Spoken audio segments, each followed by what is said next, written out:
Hello बच्चों, आज हम स्टार्ट करेंगे 9th क्लास का आपका थर्ड चैप्टर जिसका नाम है atoms and molecules. Chapter third atoms and molecules.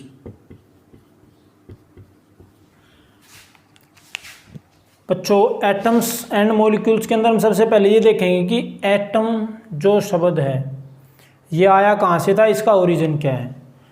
तो एटम के बारे में देखो, सबसे पहले वैसे अगर हम साइंटिफिक तरीके से बात करें तो एटम की खोज जॉन डाल्टन ने करी थी, लेकिन जॉन डाल्टन से भी कहीं पहले अपने भारत के एक दार्शनिक थे जिनका नाम था महर्षि कणद।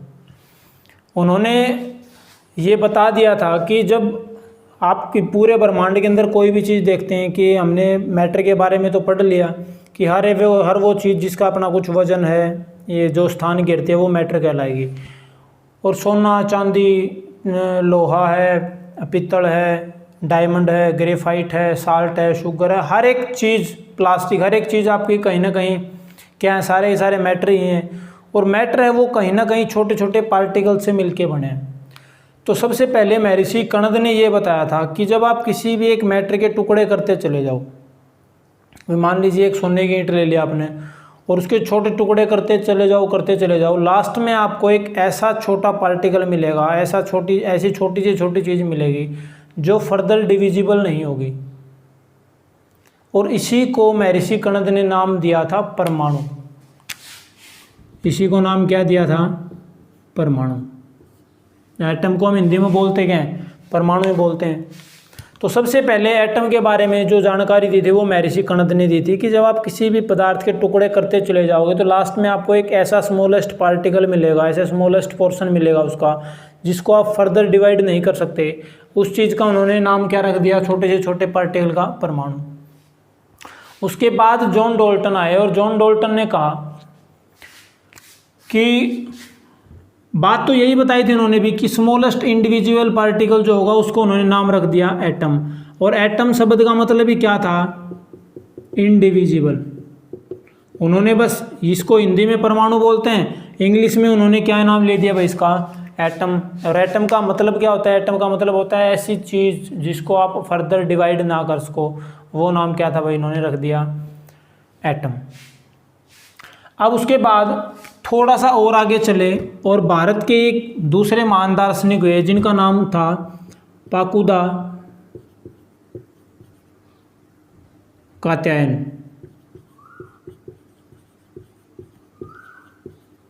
पाकुदा कात्यायमा, ये दूसरे महान दार्शनिक थे। इन्होंने ये कहा था कि अगर आप नॉर्मली बात करो ना तो जो एटम होगा, जो परमाणु होगा, वो कंबाइन फॉर्म में एग्जिस्ट करेगा। मतलब दो या दो से ज़्यादा एटम है वो आपस में कंबाइन हुए मिलेंगे। और ये जो कॉम्बिनेशन था एटम्स का कि मान लीजिए एक आपका ये एटम है और एक एटम है, एक ये एटम है, नॉर्मली अगर हम बात करें तो दोनों के दोनों आपके कंबाइन फॉर्म में मिलेंगे। ये ऑक्सीजन थी, ये ऑक्सीजन थी, दोनों के दोनों किस फॉर्म में मिलेंगे? कंबाइन फॉर्म में मिलेंगे। और उन्होंने सबसे पहले मॉलिक्यूल शब्द का यूज़ किया था भाई कि जब दो या दो से ज़्यादा एटम आपस में कंबाइन हो जाते हैं, एटम्स की जो कंबाइन फॉर्म होती है उसी का नाम क्या होता है आपका? मॉलिक्यूल। तो ध्यान रखना, एटम्स या मॉलिक्यूल्स की ओरिजिन कहाँ से हुई? परमाणु के बारे में सबसे पहले बताया था आपके महान फिलोसफर थे, भारत के दार्शनिक थे जिनका नाम था महर्षि कणद। उन्होंने बताया था कि जब मैटर के आप टुकड़े करते चले जाओगे तो लास्ट में आपको एक ऐसी छोटा सा पोर्शन उसका मिलेगा जिसको आप फर्दर क्लास या डिवाइड नहीं कर सकते। जॉन डाल्टन ने उसका नाम रख दिया था एटम।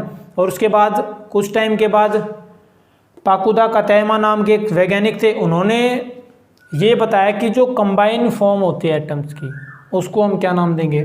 मॉलिक्यूल्स। तो ये तो इसका बेसिक था। अब हम बात करेंगे कि जो एटम की खोज किसने करी भाई, इसका पूरे का पूरा क्रेडिट किसके पास जाता है? आपका जॉन डाल्टन के पास। तो सबसे पहले हम जॉन डाल्टन की एटॉमिक थ्योरी की बात करेंगे। एटॉमिक थ्योरी जॉन डाल्टन ने लगभग 1768 या पता नहीं 1788 डेट में, मुझे एग्जैक्ट सन याद नहीं है, इस टाइम पे उन्होंने अपनी थ्योरी दी थी जिसका नाम था डाल्टन्स एटॉमिक थ्योरी। और डाल्टन्स एटॉमिक थ्योरी के अंदर उन्होंने सबसे पहली बात ये बताई थी कि इस पूरे यूनिवर्स के अंदर everything is made up of smallest particle known as atom. यानी सबसे पहली जो डाल्टन एटॉमिक थ्योरी का पोस्टुलेट था वो क्या था? Everything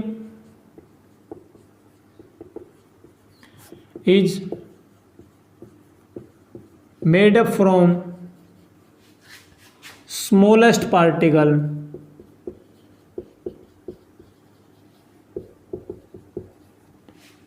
called atom. कि हर एक चीज़, हर एक मैटर जो है वो छोटे से छोटे पार्टिकल से मिलके बना है, और वो जो छोटे छोटे पार्टिकल्स हैं उसमें उस पार्टिकल का नाम क्या रखा है? एटम। दूसरी बात उन्होंने ये बताई कि ये जो एटम आपका, एटम्स आर इनडिविजिबल।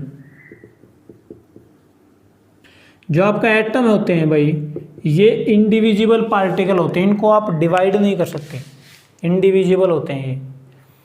उसके बाद नेक्स्ट इनका पोस्टुलेट था कि ये जो आपके एटम्स हैं, नाइदर बी क्रिएटेड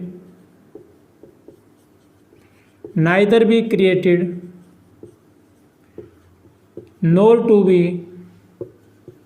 डिस्ट्रॉयड। यानी एटम्स को हम ना तो बना सकते और ना ही इसको ख़त्म कर सकते। जैसे एनर्जी के अंदर पढ़ते हैं एनर्जी का कंजर्वेशन लॉ, कि ना एनर्जी बनती है ना आपकी ख़त्म होती है, ट्रांसफॉर्मेशन होती है। वही काम यह है कि अगर आप चाहो कि मैं एटम को ख़त्म कर दूं, ये मार्कर है, इसके छोटे छोटे टुकड़े करता चला जाऊं और लास्ट में एक छोटा सा पार्टिकल बच जाए जिसको आप फर्दर डिवाइड नहीं कर सकते। अब यूँ सोचो, उसको डिवाइड नहीं कर सकते तो ख़त्म करोगे कहाँ से? तो एटम्स है वो आपका इंडिविजिबल है, एटम्स है उसको आप ना तो बना सकते और ना इसको ख़त्म कर सकते। एक बड़ी महत्वपूर्ण बात कही इन्होंने कि अगर आपके पास कोई एक एलिमेंट ले लिया आपने, उस एलिमेंट के अंदर जितने भी एटम होंगे वो सारे के सारे आइडेंटिकल होंगे। All the atoms of an element are same in mass, size. मतलब कि अगर मान लीजिए मैंने एक ये पार्टिकल ले लिया कोई, और ये सारा ये पार्टिकल किसका है? गोल्ड का है। ये मैंने कोई गोल्ड फॉइल ले ली। अब इसके अंदर जो 5 एटम हैं गोल्ड के, कहने का मतलब कि ये आपके पास एक एलिमेंट हो गया गोल्ड। इसके अंदर जितने भी एटम होंगे, ये 5 एटम है ना, पांचों का साइज भी एक जैसा होगा, पांचों का मास भी उतना ही होगा। ये था इनका फोर्थ पोस्टुलेट। दूसरी बात उन्होंने बताई कि अगर आप डिफरेंट एलिमेंट ले लेते हो, ये मैंने ले लिया सिल्वर। अब की बार क्या था कि एक ये एलिमेंट है, एक ये एलिमेंट है। Different elements atom have different mass and size. अगर एक ही एलिमेंट के एटम होंगे सारे के सारे, तो सारे के सारे एटम का साइज और उनका मास वो सेम होगा। और अगर अलग अलग एलिमेंट के एटम लेने लग रहे हो तो अलग अलग एटम के एलिमेंट का साइज भी और उनका मास भी अलग अलग ही होगा भाई। तो पांचवा पोस्टुलेट क्या था? Atoms of different element are different in size and mass. एक ये था। एक इन्होंने कहा कि कोई भी 2 एलिमेंट आप लेने लग रहे हो, और कोई भी एलिमेंट, 2 एलिमेंट जो आप लोगे, 2 या 2 से ज़्यादा कोई भी ले लो, जब 2 या 2 से ज़्यादा एलिमेंट आप उठाने लग रहे हो और उन एलिमेंट के जो एटम्स होंगे, अगर उनके मास का रेशियो फिक्स है तो वे एक कंपाउंड बना देंगे। कहने का मतलब कि मान लीजिए मैंने हाइड्रोजन और ऑक्सीजन ये ले लिए। हाइड्रोजन का एटॉमिक मास 1, इसका 16। अगर मुझे वाटर बनाना है, वाटर बनाने के लिए मुझे 2 हाइड्रोजन चाहिए और 1 ऑक्सीजन चाहिए, तो 2 हाइड्रोजन का मास कितना हो गया? 2। 1 ऑक्सीजन का मास कितना हो गया? 16। जब ये दोनों आपस में कंबाइन होंगे तो इनके मास का जो रेशियो रहेगा 1:8। कहने का मतलब जब भी आप ऐसा कोई भी कंपाउंड उठा रहे हो जिसमें हाइड्रोजन का मास 1 है, हाइड्रोजन ऑक्सीजन के मास का रेशो 1:8 है, तो वो ध्यान रखना वो आपका वाटर बनेगा। अगर आप कोई एक ऐसा कंपाउंड उठा रहे हो जिसमें केवल 2 ही एटम हैं और 2 एटम कौन कौन से, एक हाइड्रोजन और एक ऑक्सीजन है, तो ऑक्सीजन और हाइड्रोजन के मास का जो रेशियो अगर वो 1:8 है ना, तो ध्यान रखना वो जो प्रोडक्ट आपका बनेगा, वो कंपाउंड बनेगा, वो क्या बनेगा, वाटर बनेगा। तो इनका यही कहना था कि जब भी कोई भी 2 या 2 से ज़्यादा एलिमेंट के एटम आप उठाओगे और उनके मास का रेशियो अगर फिक्स है तो वो क्या बनाएंगे, कंपाउंड बनाएंगे। समझ आ गई? एक इनका पोस्टुलेट ये था। तो अगर हम इसको लिखना चाहें, atom of different elements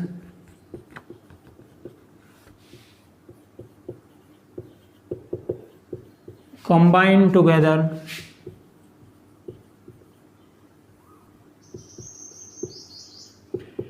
in a fixed ratio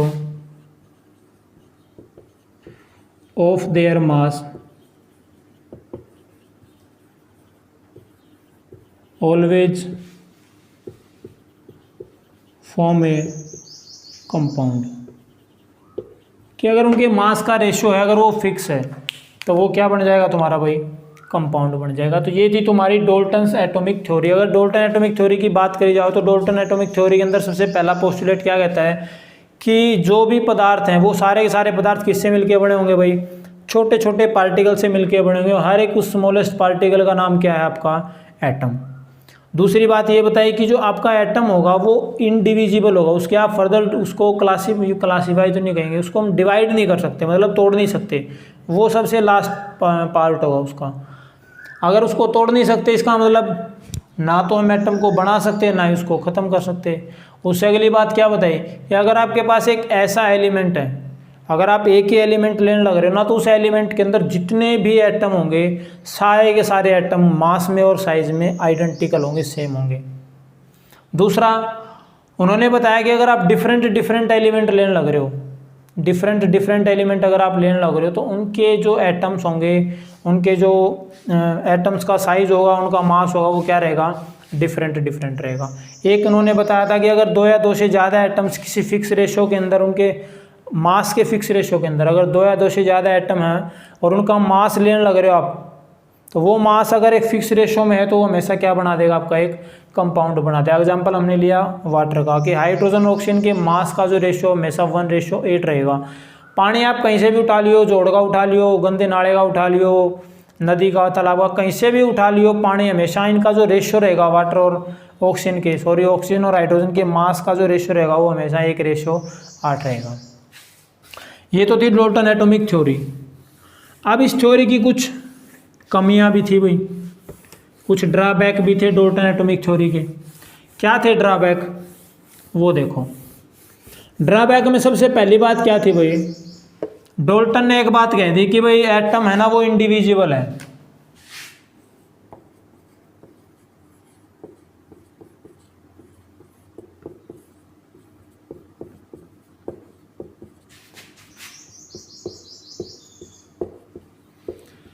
सबसे पहला ड्रॉबैक क्या था,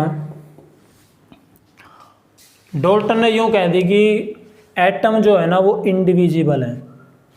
इंडिविजिबल का मतलब आप एटम को डिवाइड कर ही नहीं सकते, एटम फर्दर किसी में डिवाइड होगा ही नहीं। लेकिन हमने बाद में जब इलेक्ट्रॉन, प्रोटॉन और न्यूट्रॉन की खोज हुई तो हमें पता चला कि एटम के भी कुछ सब एटॉमिक पार्टिकल, एटम को भी आप फर्दर डिवाइड कर सकते हो। तो ये इनकी बात झूठी पड़ गई भाई। पहला पोस्टुलेट था ना इनका कि दूसरा था कि एटम वो इंडिविजिबल है, एटम को आप डिवाइड नहीं कर सकते। लेकिन बाद में जब प्रोटॉन, इलेक्ट्रॉन, न्यूट्रॉन की खोज हुई तो ये पता चला कि एटम जो है वो भी आपका कहीं ना कहीं कुछ सब एटॉमिक पार्टिकल से मिलके बने हैं। सबसे पहली ड्रॉबैक क्या थी भाई, according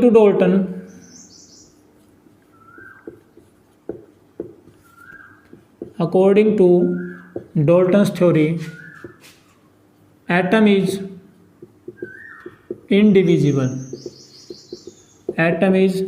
indivisible, but the discovery of proton, electron and neutrons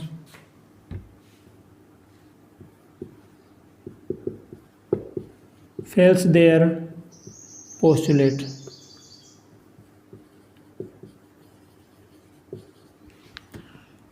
proton, electron और न्यूट्रॉन की खोज हुई, उससे ये पता चला, या यूँ कह दें discovery of proton, electron, neutron tells that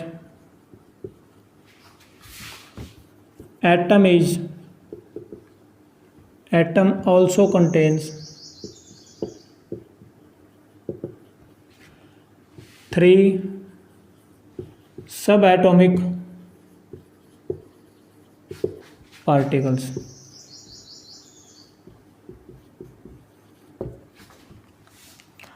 ठीक है भाई, ये इसकी पहली कमी थी। अगर हम दूसरी कमी की बात करें, डाल्टन ने कहा था कि अगर आपके पास एक ही एलिमेंट है, अगर आपके पास एक ही एलिमेंट है तो उसके अंदर जितने भी एटम होंगे उनके एटम का, यानी अगर हमने बात करी थी एक गोल्ड की, कि गोल्ड के अंदर अगर इसके अंदर 5 एटम हैं तो पांचों के पांचों एटम का जो साइज होगा, इनका जो मास होगा वो क्या रहेगा, सेम रहेगा। लेकिन कुछ कंडीशन के अंदर हम देख रहे हैं, जैसे अगर मैं बात करूं कार्बन की, 6-12 भी है और कार्बन 6-14 भी। डाल्टन ने कहा था कि अगर एक ही एलिमेंट है आपके पास, एक ही एलिमेंट के जो एटम होंगे उनका मास होगा ना वो सेम रहेगा। अब देखो यहाँ जो कार्बन है, यहाँ भी कार्बन है, यहाँ भी कार्बन है। इस कार्बन के देखो इसका मास कितना है 12 और इसका मास कितना है 14। कार्बन के एक एटम का यहाँ पे मास कितना है 12, यहाँ कितना है 14। उन्होंने तो कहा था कि अगर एक ही एलिमेंट लेने लग रहे हो, आपने कार्बन ले लिया, अगर एक ही एलिमेंट लेने लग रहे हो तो एक एलिमेंट के अंदर जितने भी एटम होंगे सबका मास क्या रहेगा, बराबर। अगर बराबर रहता तो इसका 12 इसका 14 क्यों। तो एक ये इनकी गलती थी। उन्होंने कहा था कि कोई भी एटम जो होगा, कोई भी एलिमेंट होगा, अगर उसके पास जितने भी एटम्स होंगे वो सारे ही सारे मास में और साइज में आइडेंटिकल होंगे। बट हमने देखा कि आगे चल के ये जैसे आइसोटोप का कॉन्सेप्ट लग गया, आइसोबार का, तो वहाँ जाके ये पता चला कि ज़रूरी नहीं है कि एक एलिमेंट के अगर एटम है तो सबका मास है वो सेम होगा, ज़रूरी नहीं है। दूसरी ड्रॉबैक क्या थी, he says that all the atoms of same element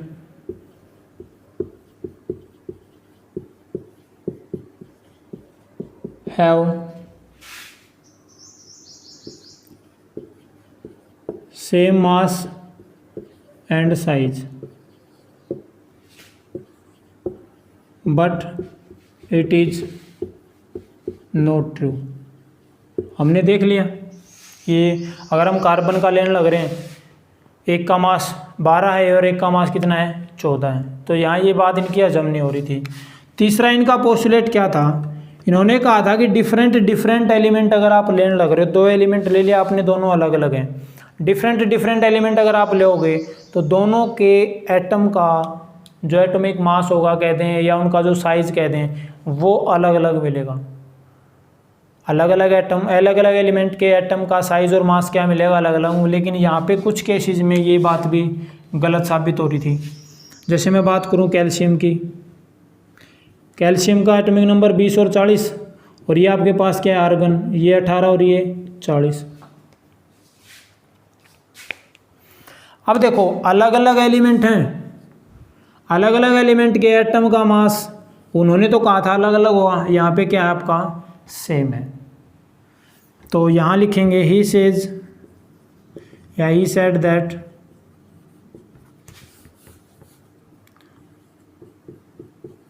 all the atoms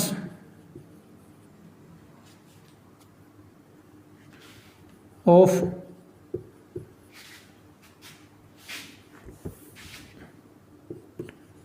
the atoms of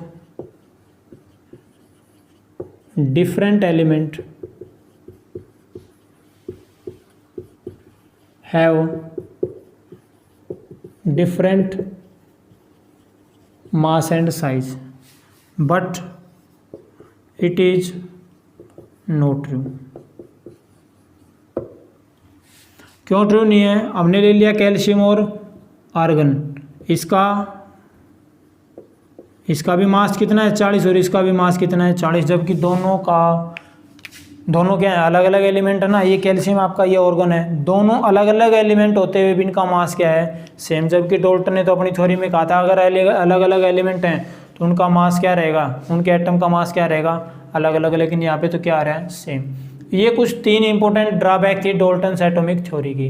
तो डाल्टन की एटॉमिक थ्योरी थी क्या और उसकी कमियां क्या थी? कमियां एक बार मैं फिर बता देता हूँ। पहली बात, उन्होंने कहा था एटम है वो इंडिविजिबल है, एटम को आप डिवाइड नहीं कर सकते।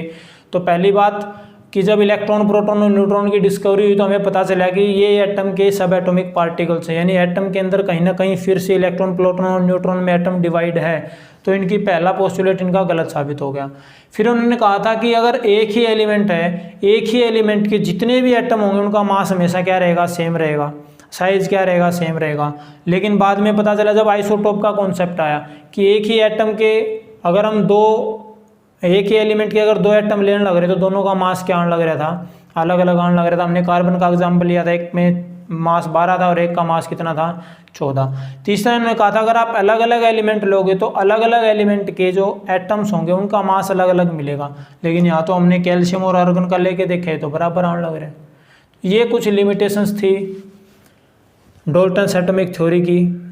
इसके बाद अगली वीडियो के अंदर हम बात करेंगे कुछ बेसिक से लॉ हैं इस यूनिट के अंदर, इस चैप्टर के अंदर, एटम्स के law of conservation of mass का, लॉ ऑफ कांस्टेंट प्रोपोर्शन और लॉ ऑफ मल्टीपल प्रोपोर्शन। ये हम नेक्स्ट वीडियो के अंदर करेंगे। Thank you, have a nice day.